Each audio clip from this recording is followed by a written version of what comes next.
بسم الله الرحمن الرحيم. السلام عليكم ورحمة الله وبركاته. الحمد لله رب العالمين، والصلاة والسلام على أشرف المرسلين وعلى آله وصحبه وسلم. إن الحمد لله نحمده ونستعينه ونستغفره ونؤمن به ونتوكل عليه، ونعوذ بالله من شرور أنفسنا ومن سيئات أعمالنا. من يهده الله فلا مضل له ومن يضلل فلا هادي له، وأشهد أن لا إله إلا الله وحده لا شريك له، وأشهد أن محمدا عبده ورسوله. قال الله تعالى: يا أيها الذين آمنوا اتقوا الله حق تقاته ولا تموتن إلا وأنتم مسلمون.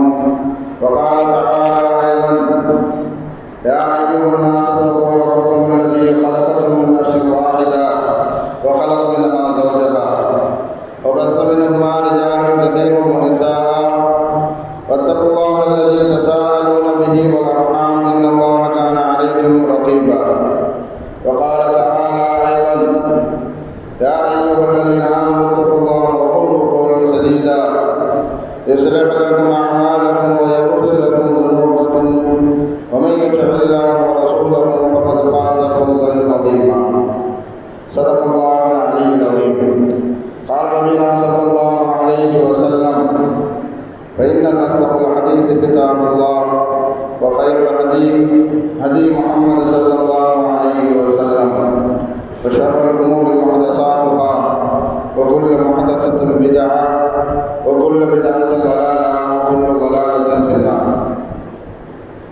வார்த்தைகள் சிறந்தது எல்லாருடைய வார்த்தைகளும் வழிகாட்டுதல் சிறந்தது நபிகள் நாயகம் ஸல்லல்லாஹு அலைஹி வஸல்லம் அவர்களுடைய வழிகாட்டுதல் என்றும், காரியங்களில் மிக மிக கெட்டது மார்க்கத்தில் புதுமையை உண்டாக்குவது, ஒவ்வொரு புதுமையான காரியம் வழிகேடுகள் அனைத்தும் உங்களை நரகில் கொண்டு போய் சேர்க்கும் என்று நபி ஸல்லல்லாஹு அலைஹி வஸல்லம் அவர்கள் தங்களுடைய ஒவ்வொரு சொற்களுக்கும் இந்த மனித சமுதாயத்திற்கு ஞாபகப்படுத்தியதை இந்த நல்ல சந்தர்ப்பத்தில் ஒன்று கொண்டிருக்கின்ற உங்களுடைய சிந்தனையும் ஆரம்பமாக இந்த நபியுடைய ஞாபகப்படுத்தி எனது உரையை ஆரம்பம் செய்கிறேன். அல்ஹம்துலில்லாஹ்.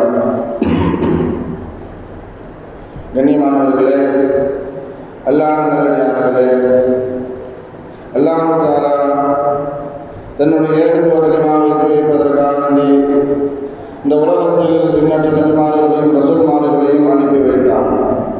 அவர்கள் அனைவரிடமே அல்லாஹ்வுடைய கட்டளையின்படி அவர்களுக்கு அனுப்பப்பட்ட சமுதாய மக்களிடத்தில் அல்லாஹ்வுடைய ஏகத்துவ கலிமாவை எத்தி வைத்தார்கள். அத்தனை நபிமார்கள் மீதும் ரசூல்மார்கள் மீதும் இறுதியாக வந்த நபி ஸல்லல்லாஹு அலைஹி வஸல்லம் அவர்கள் மீதும் அவர்களுக்கு இறங்கிய இறை செய்தியை கண்ணால் கண்டும் காதால் கேட்டும் அப்படியே ஈமான் கொண்ட உத்தம சத்திய சஹாபாக்கள் சஹாபி பெண்மணிகள் மீதும் அவர்களுக்கு பின்வந்த தாபியங்கள் தபாதாபியங்கள் இமாம்கள் நல்லோர்கள் மீதும் குறிப்பாக இந்த ஜும்மாவில் அல்லாஹ்வை பற்றியும் அவனுடைய தூதர் முஹம்மது நபி ஸல்லல்லாஹு அலைஹி வஸல்லம் அவர்களை பற்றியும் தெரிந்து கொள்வதற்காக இங்கு ஒன்று கூடியிருக்கின்ற உங்கள் மீதும் என் மீதும் உங்களது குடும்பத்தார்கள் மீதும் எனது குடும்பத்தார்கள் மீதும் அல்லாஹ்வுடைய சாந்தியும் சமாதானமும் திருப்பொருத்தமும் மன்னிப்பும் இன்றும் என்றென்றும் உண்டாவதாக என்று கூறி எனது உரையை ஆரம்பம் செய்கிறேன். அல்ஹம்துலில்லாஹ். கண்ணியமானவர்களே, எல்லாரும் நல்லடியார்களே, அல்லாஹ்வுடைய மகத்தான கிருபையை அவனுடைய அருள் நாம் ஜும்மாவை சந்தித்திருக்கிறோம். அதுவும் ரமலானில் ஜும்மா. ரமலானில் ஜும்மா என்பது மிகப்பெரிய ஒரு பாக்கியம் நிறைந்த ஒரு வாய்ப்பு. அல்லாஹ் தஆலா நம்முடைய நோக்கங்களையும் நாம் ஓதிய கேட்டிய அனைத்து இறை வசனங்களுக்கும் நிரப்பமான நற்கூலியை தந்தவர் புரிவானாக. நம்முடைய துவாக்களை, நம்முடைய குர்ஆன் திலாவத்துகளை நம்மிடமிருந்து அல்லாஹ் தஆலா பரிபூர்ணமாக ஏற்றுக்கொள்வானாக. நம்மிடமிருந்து ஏற்பட்ட சிறிய பெரிய அனைத்து தவறுகளையும் அல்லாஹ் தஆலா மறைத்து மன்னித்து அனைத்தையும் நன்மைகளாக நமக்கு மாற்றித் தருவானாக. இந்த ரமலான் முழுவதும் உடல் ஆரோக்கியத்தையும் உடல் பரிபூர்ண சுகத்தையும் தந்து அனைத்து பாக்கி இருக்கின்ற அனைத்து நோக்குகளையும் அல்லாஹ் தஆலா உடல் ஆரோக்கியத்தோடு நல்ல முறையில் கொடுக்கக்கூடிய நல்லுதவி செய்வானாக. குறிப்பாக லைலத்துல் கத்ரை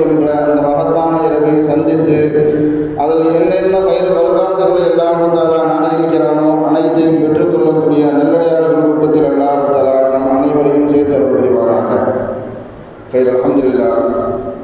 கண்ணியமானவர்களே, அல்லாஹ்வின் நல்லடியார்களே, இந்த உலகத்திற்கு அனுப்பப்பட்ட சில நபிமார்களுக்கு அல்லாஹ் தஆலா வேதங்களையும் கொடுத்தான், முஅஜிஸாத் என்று சொல்லக்கூடிய அற்புதங்களையும் கொடுத்தான். அவர்களுக்கு கொடுக்கப்பட்ட வேதங்கள் தனி, அற்புதங்கள் தனி. மூசா அலைஹிஸ்ஸலாம் அவர்களுக்கு அல்லாஹ் தஆலா கொடுக்கப்பட்ட வேதம் தௌராத் என்ற ஒரு வேதம். அவர்களுக்கு அல்லாஹ் தஆலா வேதத்தையும் கொடுத்தான், அது தனி. முஅஜிஸாத் என்று சொல்லக்கூடிய அற்புதங்களையும் கொடுத்தான். அதை பற்றி அல்லாஹ் தஆலா சூரா பனி இஸ்ராயீல் 101ஆம் வசனத்தில் அல்லாஹ் சொல்லி காட்டுவான், வலகத் ஆத்தைனா மூசா 9 ஆயாத். நான் 9 அற்புதங்களை நான் மூசா அலைஹிஸ்ஸலாம் அவர்களுக்கு கொடுத்தேன் என்பதாக அல்லாஹ் தஆலா சொல்லி காட்டுவான்.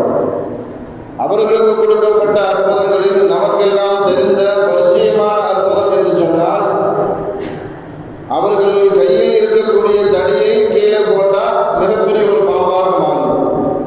அது அவர்களுக்கு கொடுக்கப்பட்ட அற்புதம். அவர்களுக்கு கொடுக்கப்பட்ட வேதம் தௌராத் வேதம். அதுபோல் ஈசா அலைஹிஸ்ஸலாம் அவர்களுக்கு அல்லாஹ் தஆலா கொடுக்கப்பட்ட வேதம் இன்ஜீல் வேதம். அவர்களுக்கு கொடுக்கப்பட்ட வேதம் தனி, அவர்களுக்கு கொடுக்கப்பட்ட முஅஜிஸாத் என்று சொல்லக்கூடிய அற்புதம் தனி. அற்புதம் என்று சொன்னால், அவர்கள் பிறவி குருடர்களையும் கருங்குஷ்ட நோயாளிகளையும் பெண் குஷ்ட நோயாளிகளையும் தன்னுடைய கரத்தால் தடவினால் அவர்களுடைய நோய் குணமாக்கப்படும். அப்படிப்பட்ட அற்புதத்தை அல்லாஹ் தஆலா கொடுத்திருந்தால் மாத்திரமல்ல, சில மௌத்தாக்களையும் மரணித்தவர்களையும் உயிர் பெற்று எழுப்பக்கூடிய ஆற்றலை, அல்லாஹ்வுடைய அனுமதியை கொண்டு உயிர் பெற்று எழுப்பக்கூடிய ஆற்றலையும் அல்லாஹ் தஆலா அவர்களுக்கு அற்புதமாக கொடுத்திருந்தான். இந்த உயிர் பெற்று எழுப்புதல் என்ற இந்த அற்புதம் அவர்களுக்கு நிரந்தரமாக கொடுக்கப்பட்டதா அல்லது சிலர்களை மாத்திரம் அவர்கள் உயிர் பெற்று எழுப்பினார்களா என்ற கருத்து வேறுபாடு, இருவேறு வேறுபாடுகள் உண்டு. அதுல ஒரு கருத்து தான், ஈசா அலைஹிஸ்ஸலாம் அவர்கள் 4 நபர்களை உயிர் பெற்று எழுப்பினார்கள்.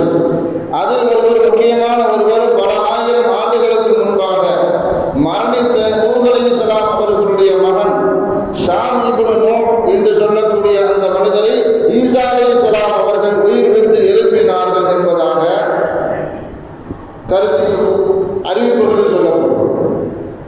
ஆனால் மற்ற நபிமார்களுக்கு அல்லாஹ் தஆலா வேதங்களையும் அற்புதத்தையும் தனித்தனியாக கொடுத்தான். ஆனால் நமது நபி ஸல்லல்லாஹு அலைஹி வஸல்லம் அவர்களுக்கு மாத்திரமே கொடுக்கப்பட்ட வேதமே அல்லாஹ் தஆலா அற்புதமாக கொடுத்தான். அதுதான் குர்ஆன். முழுமையான குர்ஆனை மனனம் செய்து பாதுகாக்கக்கூடியவர்களை நாம் எல்லாம் ஹாஃபிஸ் என்று பட்டப்பெயர் வைத்து கூப்பிடுவோம். ஆனால் குர்ஆன்ல அல்லாஹ் தஆலா தனக்குத்தானே நானும் குர்ஆனை பாதுகாக்கின்றேன், நானும் ஒரு ஹாஃபிஸ் தான் என்பதாக அல்லாஹ் தஆலா தனக்குத்தானே பறைசாற்றிக் கொள்வான். இன்னா நஹ்னு நஸல்னா ذிக்ர வ இன்னா லஹு லஹாஃபிஸூன்.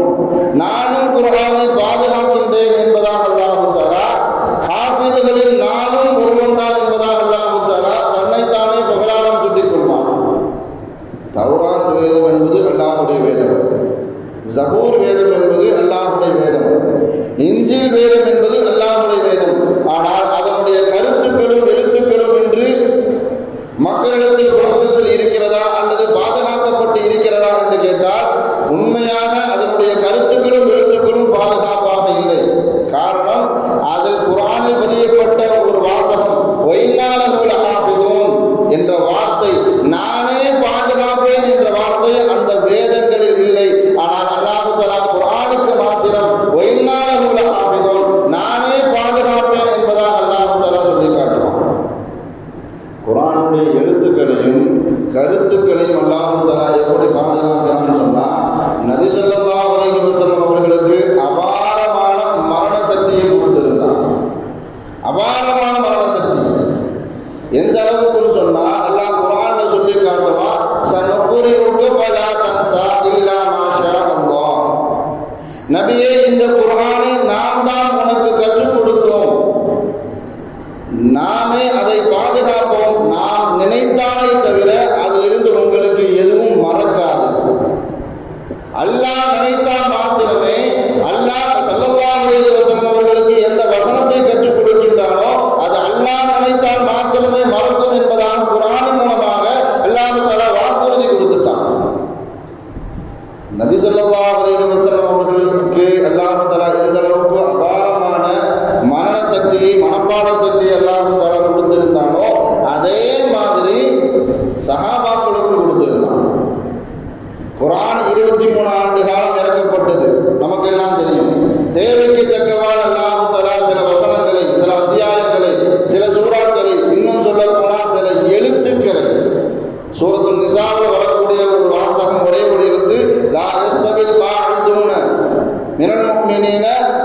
கைர உளில் வரர்.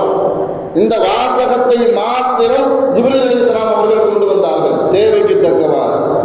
இப்படி குர்ஆன் 23 ஆண்டு காலம் தேவைக்கு தக்கவாறு இறக்கப்பட்டது. ஆனால் குறிப்பாக குர்ஆனில் இருக்கக்கூடிய சூரத்துல் அன்ஆம், அந்த சூறாவை 6வது அத்தியாயமாக இருக்கக்கூடிய அந்த சூறாவை அல்லாஹ் தஆலா முழுமையாக வஹீயின் மூலமாக அல்லாஹ் தஆலா இறக்கி வச்சான். முழுமையா இறக்குறான்னு சொன்னா ஒரு பக்கம் 2 பக்கம் கிடையாது, கிட்டத்தட்ட 1.25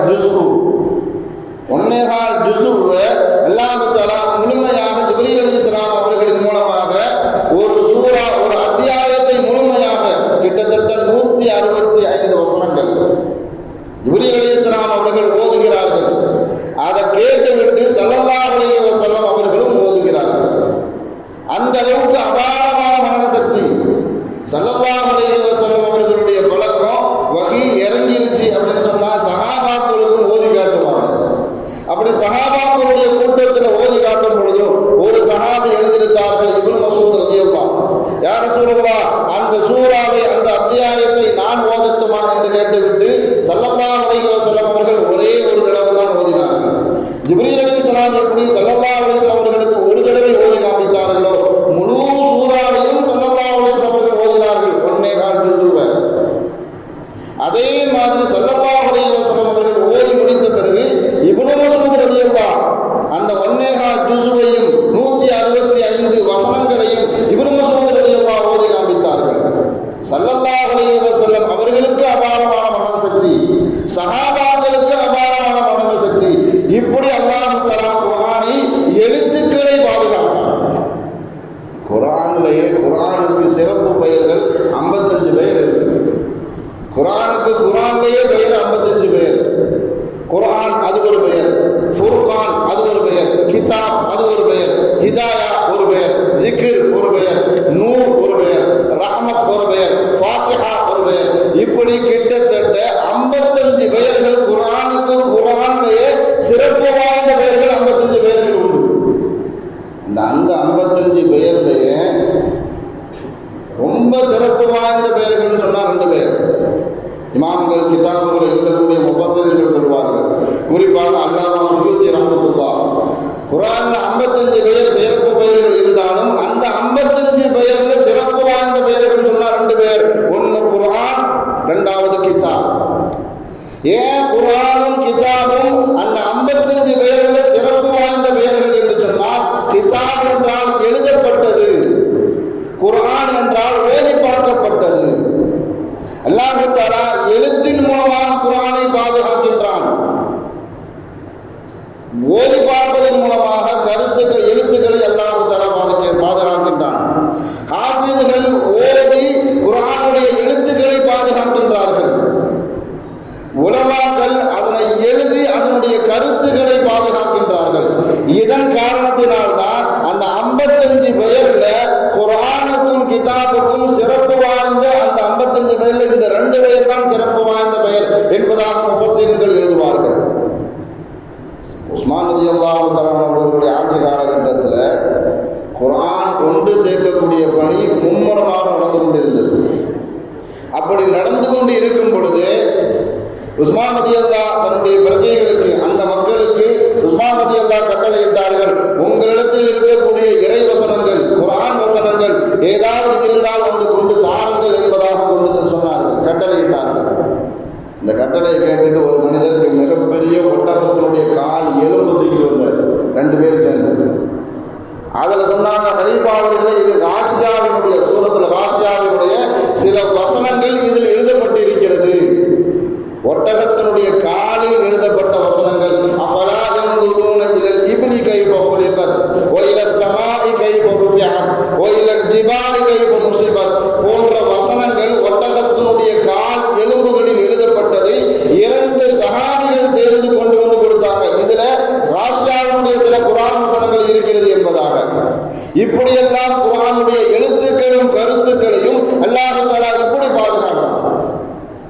எப்பொழுது எலக்ட்ரிக் மீடியா என்று வந்ததோ, எலக்ட்ரானிக் மீடியா எப்பொழுது மக்களுக்கு மத்தியில் புழக்கத்தில் வந்ததோ அதன் பிறகு மக்களுடைய ஞாபக சக்தி, மனன சக்தி என்பது மிகப்பெரிய கேள்விக்குறியாக்கப்பட்டு விட்டது. அதுதான் யதார்த்தமான உண்மை. நம்மள சிலருக்கு நம்முடைய செல்போன் நம்பரே தெரியாது. ரீசார்ஜ் பண்ணுறது போகிறதுனாலோ அல்லது அரசாங்கம் சம்மந்தப்பட்ட ஏதாவது உங்கள் மொபைல் நம்பர் தாங்க அப்படின்னு சொன்னால் நம்ம மொபைல் நம்பரை நம்ம ஃபோனில் எழுதி வச்சு காட்டுறோம், இதாங்க எங்கள் மொபைல் நம்பர். இன்னும் மனநம் கிடையாது. இன்னும் சில பேருக்கு எப்படின்னு சொன்னால் தன்னுடைய மனைவிமார்கள், சிலர் இல்லை பலருக்கு தன் மனைவிமார்களுடைய செல்போன் நம்பர் பல பேருக்கு தெரியாது. சொந்தக்காரர்களுடைய மன நம்பர் பல பேருக்கு மனப்பாடமாக தெரியாது. இன்னும் வீட்டில் கடையில் போய் சில சாமான வாங்கிக்குவாங்க அப்படின்னு சொன்னால் யதார்த்தமாக வளமையாக வாங்கக்கூடிய சாதனங்களாக இருந்தால் மனப்பாடமாக வாங்கிட்டு வந்துடுவார். அரைக்கிலோ கத்திரிக்காய், அரைக்கிலோ தக்காளி, அரைக்கிலோ வெங்காயம் இப்படியா இருந்தால் மனப்பாடமாக வாங்கிட்டு வந்துடுவார். வீட்டில் விருந்தாளி வந்திருக்கிறாங்க, கூட கொஞ்சம் சாதனம் வாங்கணும் அப்படின்னு சொல்றதா இருந்தால் கொஞ்சம் நின்றுக்கோ, செல்போன் எடுத்து இப்போ சொல்லு, ரெக்கார்ட் பண்ணிக்கும் அப்பொழுது எழுதித்தான் போய் வாங்கிட்டு வர. இப்படித்தான் நம்மளுடைய மனன சக்திலாம் இருக்குது. கிட்டத்தட்ட எலக்ட்ரானிக் மீடியா எப்பொழுது மக்களுக்கு மத்தியில் புழக்கத்தில் வந்ததோ நம்முடைய ஞாபக சக்தி, மனன சக்தி அனைத்துமே கேள்விக்குறியாக்கப்பட்டு விட்டது. 40 வருஷ தொழுகையாளி ஹஜ்ஜுக்கெல்லாம் போயிட்டு வந்தாச்சு, உம்ராவுக்கெல்லாம் போயிட்டு வந்தாச்சு. நான் குழுவெல்லாம் வந்து சூறாவை தாண்டலை. ஹஜ்ஜுக்கு போனாலும் குழுவில்லா வருது, உம்ராவுக்கு போனாலும் குழுவில்லா, ஜமாத்து தொழுகை வைக்க சொன்னாலும் குழுவில்லா. குழுவில்லாவை தாண்டி மனப்பாட சக்தி கிடையாது. அப்படி மனப்பாடம் பண்ணாலும் ஞாபகத்தை வச்சுக்கிற முடியல. ஏன்னு சொன்னால் நம்முடைய ஞாபக சக்தி எல்லாம் இப்படி தான் இருக்குது. ஆனால் ஹாஃபிதுகளை பற்றி சொல்லி காட்டும் பொழுது ஹாஃபிதுகள் குர்ஆனில் வரக்கூடிய முத்தஷாபிஹாத்தான வாசனங்கள், முத்தஷாபிஹாத்துகள் சொன்னால் கிட்டத்தட்ட 145 இடங்கள் இருக்கிறது. குர்ஆன்ல ஒரே மாதிரி வரக்கூடிய வெவ்வேறு இடங்களில் ஒரே மாதிரியாக வரக்கூடிய வசனங்கள். உங்களுக்கு விளங்குற மாதிரி சொல்றதா இருந்தா சூரத்துல் யாசீன்ல வரக்கூடிய ஒரு வசனம், வயகூலுன மதா ஹாதல் வஅது இன் குன்தும் சாதிகீன். இந்த வசனம் சூரத்துல் யாசீன்ல வருது. இதே மாதிரி வசனம் சூரத்துல் அம்பியால வருது. இதே மாதிரி வசனம் சூரத்துல் ஃபாத்திர்ல வருது. இதே மாதிரி வசனம் சூரத்துல் முல்க்ல வருது. இன்னும் சில இடங்கள்ல வருது. ஆனா நாம கவனமா வச்சு ஓடல அப்படின்னு சொன்னா உலமாக்கள் முஃபஸ்ஸிர்கள் எழுதுவார்கள், ஆஃபிதுகளை தடம்புற செய்யக்கூடிய சறுக்கக்கூடிய சில இடங்கள் கிட்டத்தட்ட 148 இடங்கள். வயகூலுன மதா ஹாதல் வஅது இன் குன்தும் சாதிகீன். மா யன்துருன அப்படின்னு ஆரம்பிச்சா யாசீன்ல போயிட்டு இருக்கிறோம் அப்படின்னு அர்த்தம். வயகூலுன மதா அந்த வசனத்தை முடிச்சு விட்டு குல் இன்னல் இல்மு இன்தல்லாஹ் அப்படின்னு சொல்லிட்டேன்னு சொன்னா சூரத்துல் முல்குக்கு போயிடுவோம். அப்படி இல்லைன்னு சொன்னா வேற வசனத்தை ஓதுன்னு சொன்னா சூரத்துல் ஃபாத்திருக்கு போயிடுவோம். அல்லது வேற வசனத்தை ஓதுன்னு சொன்னா சூரத்துல் அம்பியாவுக்கு போயிடுவோம். இப்படி ஹாஃபிதுகளை குழப்பக்கூடிய அல்லது தடம்புரள செய்யக்கூடிய அல்லது சறுக்கக்கூடிய வசனங்கள், ஒரே மாதிரி வசனங்கள் வெவ்வேறு இடத்தில் வரக்கூடிய வசனங்கள் அதிகமாக 145 இடங்கள்ல வருது. நம்முடைய ஞாபக சக்தி எந்த அளவுக்கு கேள்விப்படுன்னு சொன்னா குல்யா அய்யுஹல் காஃபிரூன்ல வரக்கூடிய லா அஅபுது மா தஅபுதூன் வலா அன்தும் ஆபிதுன 2 இடத்துல தான் வரும். மனப்பாடம் பண்ணி சொல்லிடுங்க அப்படின்னு சொன்னா ஹஸரத்து குழப்புது. ஹஸரத்து ஒரே திரும்ப திரும்ப வரது 2 தடவை தான் வரும். வலா அன்தும் ஆபிதுன மா ஆபிது அப்படின்னு சொல்லக்கூடிய வசனம் 2 இடத்துல 2 தடவை தான் வரும். அந்த வசனத்தை மனப்பாடம் பண்ணி சொல்லுங்க அப்படின்னு சொல்லணும்னு சொன்னா கஷ்டமா இருக்குது. ரொம்ப கஷ்டமா இருக்கு. திரும்ப திரும்ப வர்றதுனால ரொம்ப குழப்பமா இருக்கு. ஆனா நம்முடைய ஞாபக சக்தி எல்லாமே எப்படி ஆகுதுன்னு சொன்னா எலக்ட்ரானிக் மீடியா வந்ததுக்கு பிறகு நம்மளுடைய ஞாபக சக்தி, மனப்பாட சக்தி எல்லாமே மிகப்பெரிய கேள்விக்குறியாக்கப்பட்டு விட்டது. ஆனா ஸல்லல்லாஹு அலைஹி வஸல்லம் அவர்கள் மற்ற வேதத்தை மாதிரி குர்ஆன் அல்லாஹ் தஆலா எப்படி இறக்கி வச்சான்னு சொன்னா பை ஹார்ட் உள்ளத்திற்கு உள்ளம் அல்லாஹ் தஆலா இறக்கி வச்சார். மற்ற வேதங்கள்ல தௌராத் வேதங்கள் அல்லாஹ் தஆலா மூசா அலைஹிஸ்ஸலாத்துக்கு கொடுக்கும் பொழுது பலகைகளாக எழுதி கையில கொடுத்து விட்டுட்டான். ஆனா குர்ஆன் அல்லாஹ் தஆலா அப்படி இறக்கல. ஹிரா குகையில ஸல்லல்லாஹு அலைஹி வஸல்லம் அவர்கள் இருக்கும் பொழுது ஜிப்ரீல் அலைஹிஸ்ஸலாம் அவர்கள் வந்து இக்ரா அப்படின்னு சொல்லும் பொழுது மா அன பிகாரி, எனக்கு ஓத தெரியாதுன்னு தான் ஸல்லல்லாஹு அலைஹி வஸல்லம் அவர்கள் சொன்னார்கள். நான் ஓதுறவன் இல்லை, எனக்கு ஓத தெரியாது. இப்படி 3 தடவை ஜிப்ரீல் அலைஹிஸ்ஸலாம் அவர்கள் சொல்லக்கூடிய நேரத்தில் 3 தடவை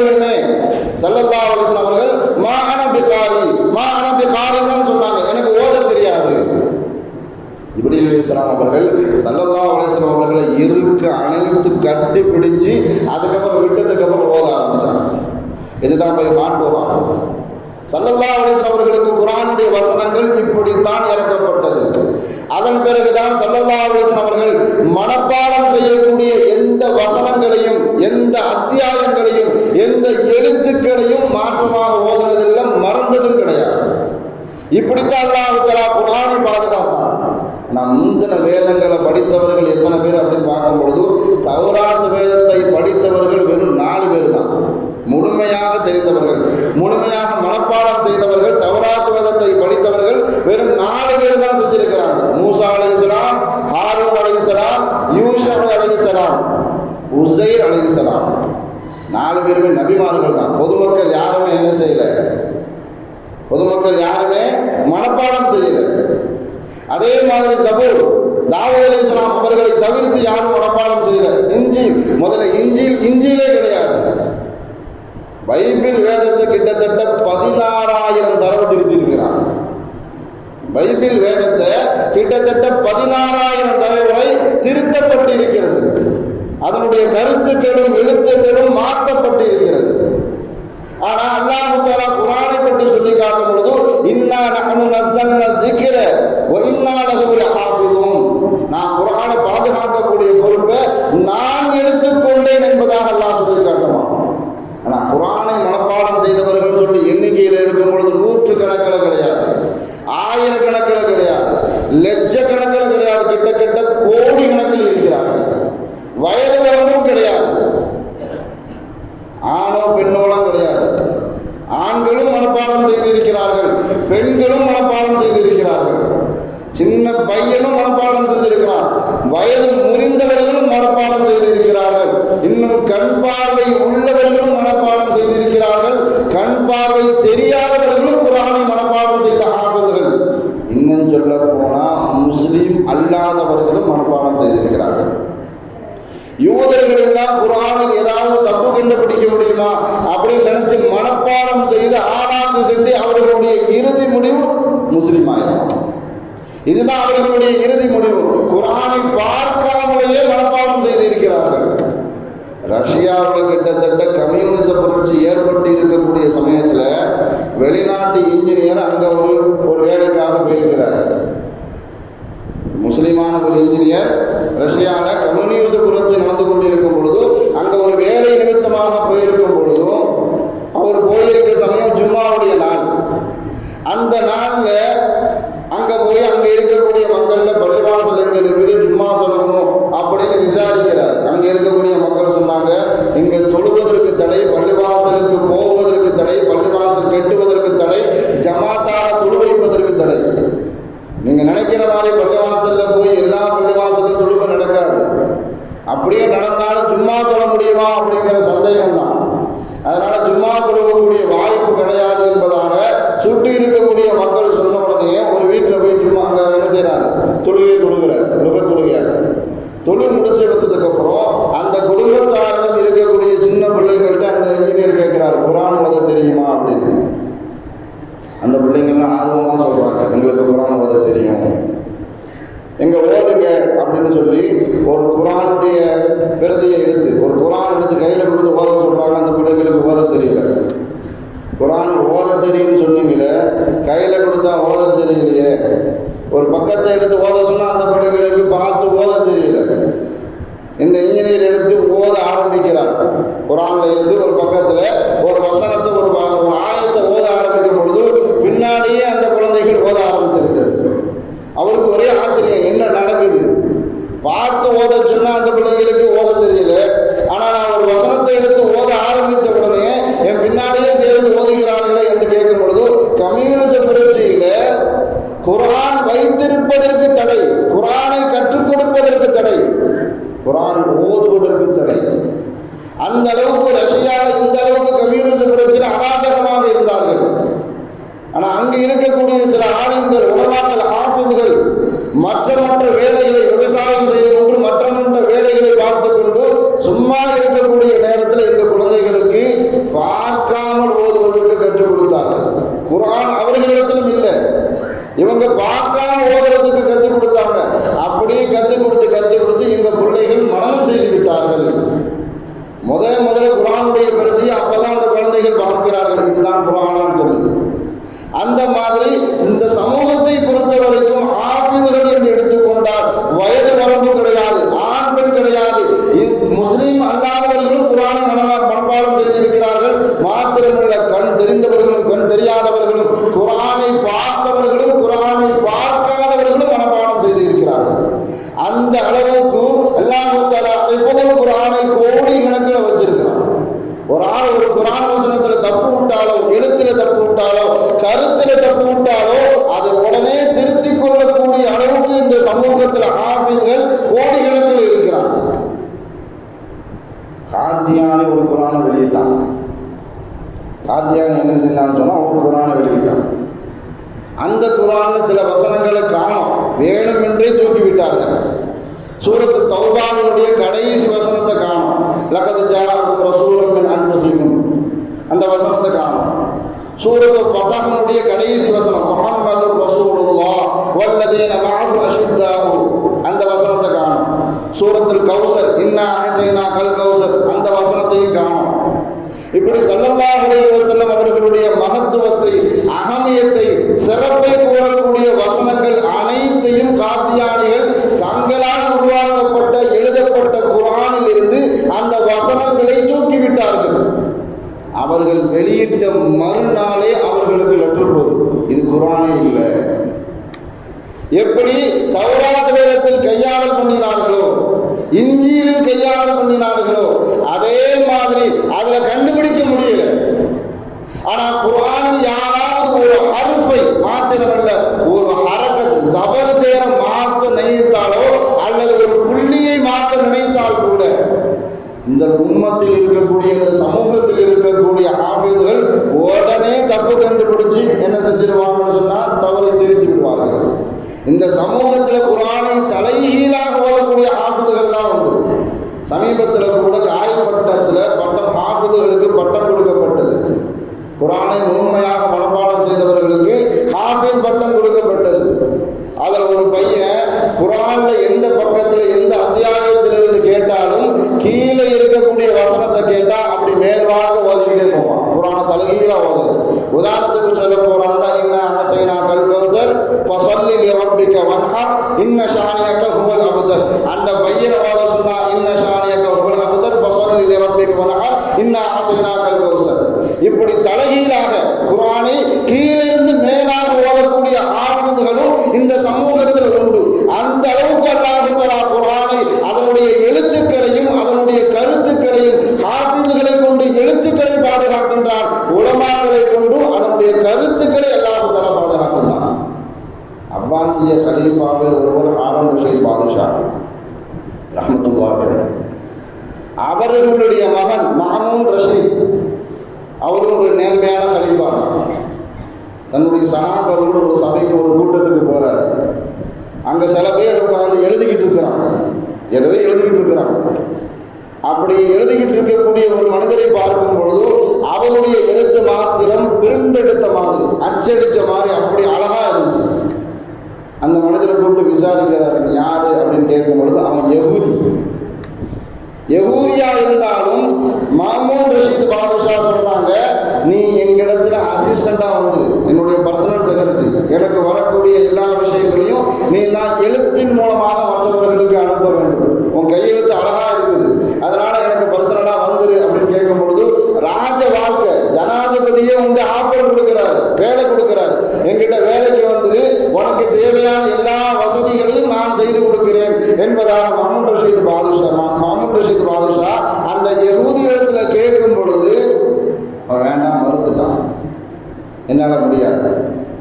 ஏன் அப்படின்னு காரணம் கேட்கும் போது அவன் சொல்றான், நான் இப்ப யகூதியா இருக்கிறேன், உங்கள்கிட்ட வந்து நான் வேலைக்கு சேர்ந்துட்டாருன்னு சொன்னா காலப்போக்கில் என்ன முஸ்லீமா மாற சொல்லுவீங்க.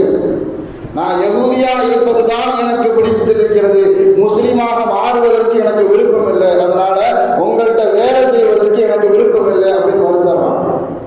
என்னன்னு போ அப்படின்னு தொலைஞ்சு போ அப்படின்னு விட்டுறாங்க. கொஞ்ச காலகட்டத்திற்கு அப்புறம் மாமூன் ரஷீத் பாதுஷா காபாவுக்கு ஹஜ்ஜுக்காக செல்லும் பொழுது தவாப் செய்யக்கூடிய இடத்துல இவன் சுத்திக்கிட்டு இருக்கிறார். இந்த மனிதர் தவாப் செய்து கொண்டு இருக்கிறார். ஹாரூன் ரஷீத் பாதுஷாவுக்கு ஒரே ஆச்சரியம், முதல்ல இந்த மனுஷன் இங்கே எப்படி வந்தான்?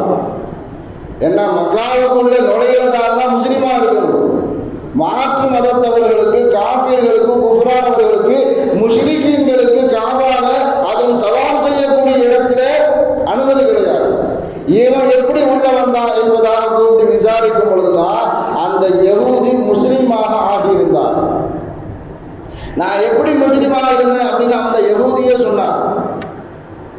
என்னுடைய கையெழுத்து நல்லாக இருக்கும், அவங்களுக்கு தெரியும். அதனால நான் என்ன செஞ்சேன்னு சொன்னா, தௌராத் வேதத்தை எழுதி வேத ஆலயத்தில் கொண்டு போய் கொடுத்தேன்.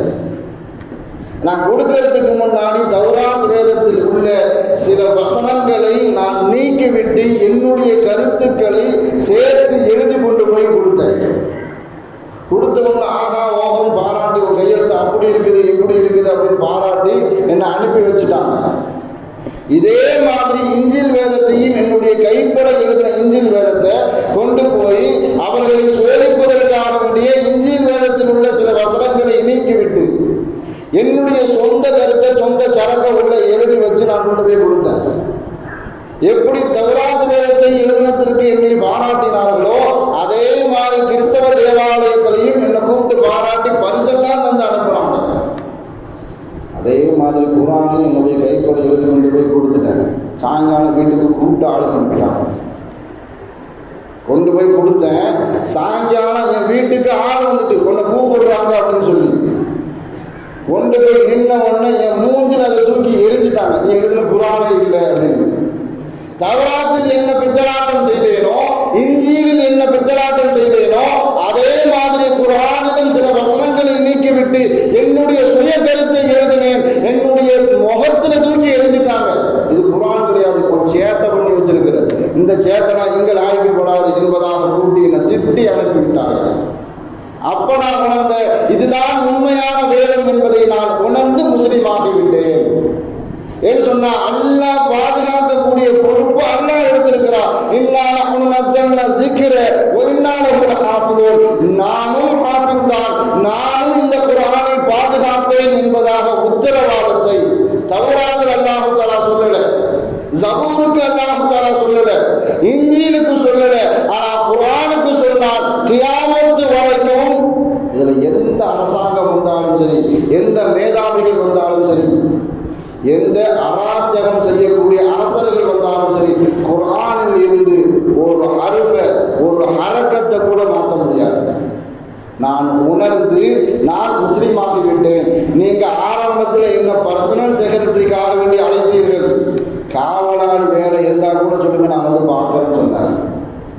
கலீஃபா மாமூன்கிட்ட சொன்னாரு, ஆரம்பத்தில் உங்களுடைய பர்சனல் செக்ரட்டரி வேலைக்காக வேண்டி நீ அழைத்தீர்கள், இப்போ காவலால் வேலை இருந்தா சொல்லுங்க, நான் வந்து பார்க்கிறேன் என்று சொன்னால் குர்ஆனுடைய மகத்துவத்தை பாதுகாக்கக்கூடிய பொறுப்பை அதனுடைய எழுத்துக்களை அல்லாஹ் தஆலா ஹாஃபிதுகளின் மூலமாக, அதனுடைய கருத்துக்களை அல்லாஹ் தஆலா உலமாக்களின் எழுத்துக்களின் மூலமாக அல்லாஹ் தஆலா பாதுகாத்து வருகிறார். இந்த ரமலானுடைய மாதத்தை நமக்கு பாக்கியமாக, நமக்கு ஒரு வாய்ப்பாக எடுத்துக்கொண்டு எந்த அளவுக்கு அல்லாஹ்வை நெருங்க முடியுமோ குர்ஆனின் மூலமாக நெருங்கக்கூடிய நல்வாய்ப்பை அல்லாஹ் தஆலா நம் அனைவருக்கும் தந்த அருள் புரிவானாக என்று கூறி, வாழும் காலமெல்லாம் மருத்துவமனை கஷ்டங்கள், அதன் செலவுகள், சிரமங்கள் அனைத்தையும் விட்டு அல்லாஹ் தஆலா நம்மை முழுமையாக பாதுகாப்பானாக.